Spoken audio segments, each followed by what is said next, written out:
Stoicism is one of the most popular ancient philosophies today.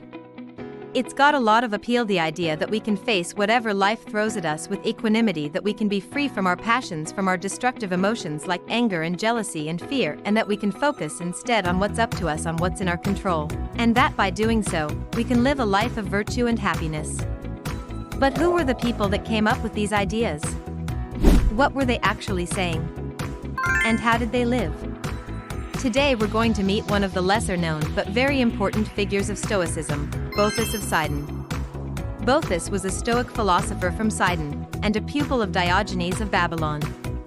He's best known for his commentary on the Stoics, particularly for his work called On the Pythagorean, in which he provides an overview of the main doctrines of Stoicism, as well as for his personal letters.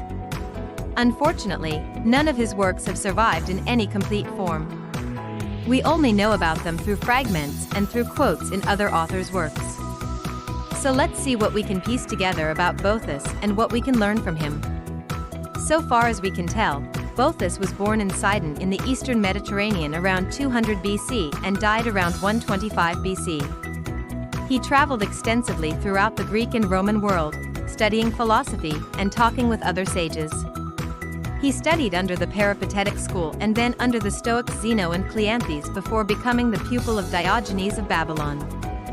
He was a contemporary of the Stoics Posidonius and Panetius, both of whom lived between around 200 and 140 BC. While we don't have any of Boethus's works, we do have a number of letters addressed to him from his friend Polybius, who was a Roman senator and historian. The first letter is from when Polybius is visiting Boethus in Athens, and it tells us something about his personality and character. Poly describes having met some friends and relatives of Boethus who wanted to know if Poly would use his influence to get Boethus a professorship in rhetoric in Athens. Here's what Poly says about them.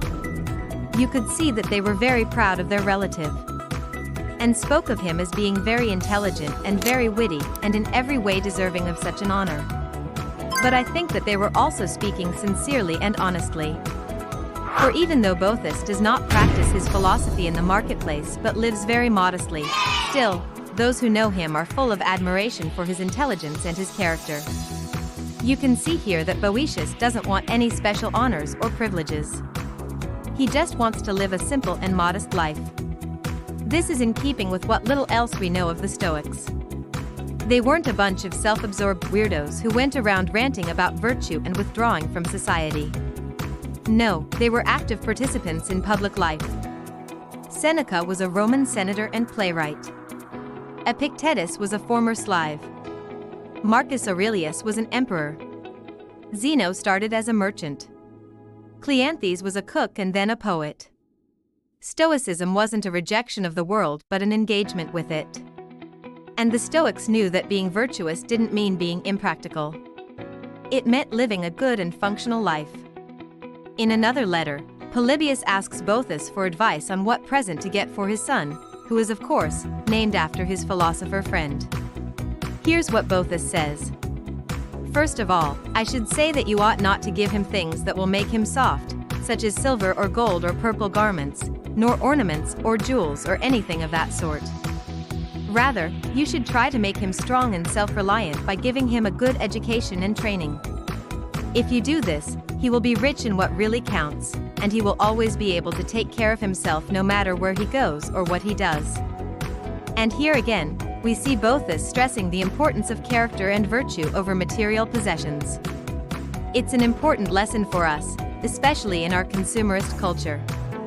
It's easy to think that the more stuff we have, the happier we'll be, but it's ultimately destructive. The real wealth is in our character and our wisdom.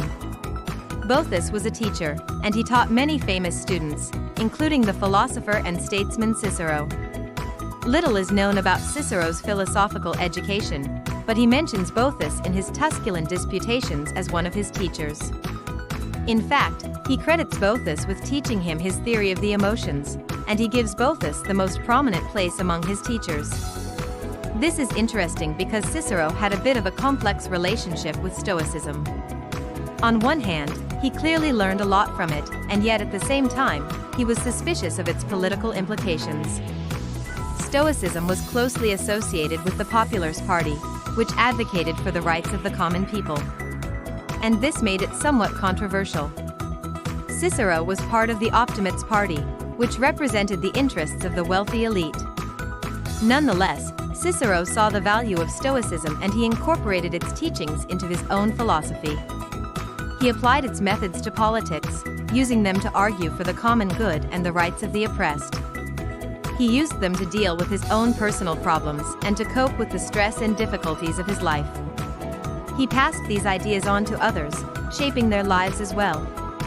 In his Tusculan Disputations, Cicero imagines a series of conversations he has with his friend Atticus while vacationing at his farm in Tusculum. They discuss a variety of philosophical topics, such as the nature of the soul, the role of death, the meaning of life, and the emotions. Cicero uses these conversations to explore and defend his own philosophical position, which is heavily influenced by Stoicism. In particular, Cicero discusses the Stoics' theory of the emotions, which holds that emotions are judgments of the mind about what is good or bad, just or unjust, and that they can be controlled and directed according to our reason and will. Cicero agrees with this theory and argues that the emotions are not bad in themselves, but they become a problem when they are unfounded or excessive. Another person Boethus taught was Brutus, one of the assassins of Caesar. Brutus is a tragic figure. He was a Stoic who believed he was doing the right thing by killing Caesar. However, this was not in accordance with Stoic principles.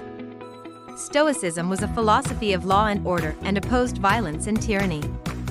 So it seems that Brutus misunderstood Stoicism and used it to justify his actions.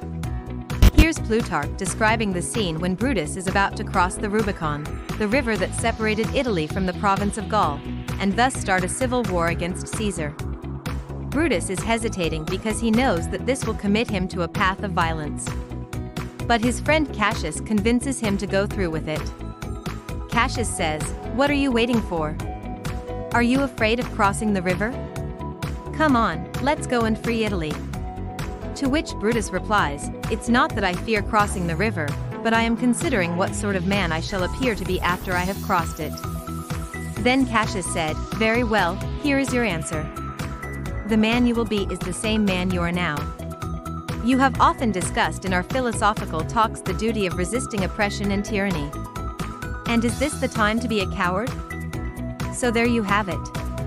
Cassius is appealing to Brutus's sense of justice and duty. He's reminding him of their philosophical discussions and telling him that to be unjust would be cowardly. Cassius's words convince Brutus and he crosses the river, starting the civil war that leads to Caesar's death. However, this misunderstanding doesn't diminish the impact of Boethus's teachings. In fact, it shows how influential Stoicism was in shaping the minds of even the most powerful people in Rome. Boethus's ideas clearly resonated with Brutus and Cassius, and they helped them to understand their place in the world and their responsibilities to others. Unfortunately, none of Boethus's writings have survived intact, so we can't see his ideas in his own words. However, through the writings of others, we can still catch glimpses of his thought and his wisdom.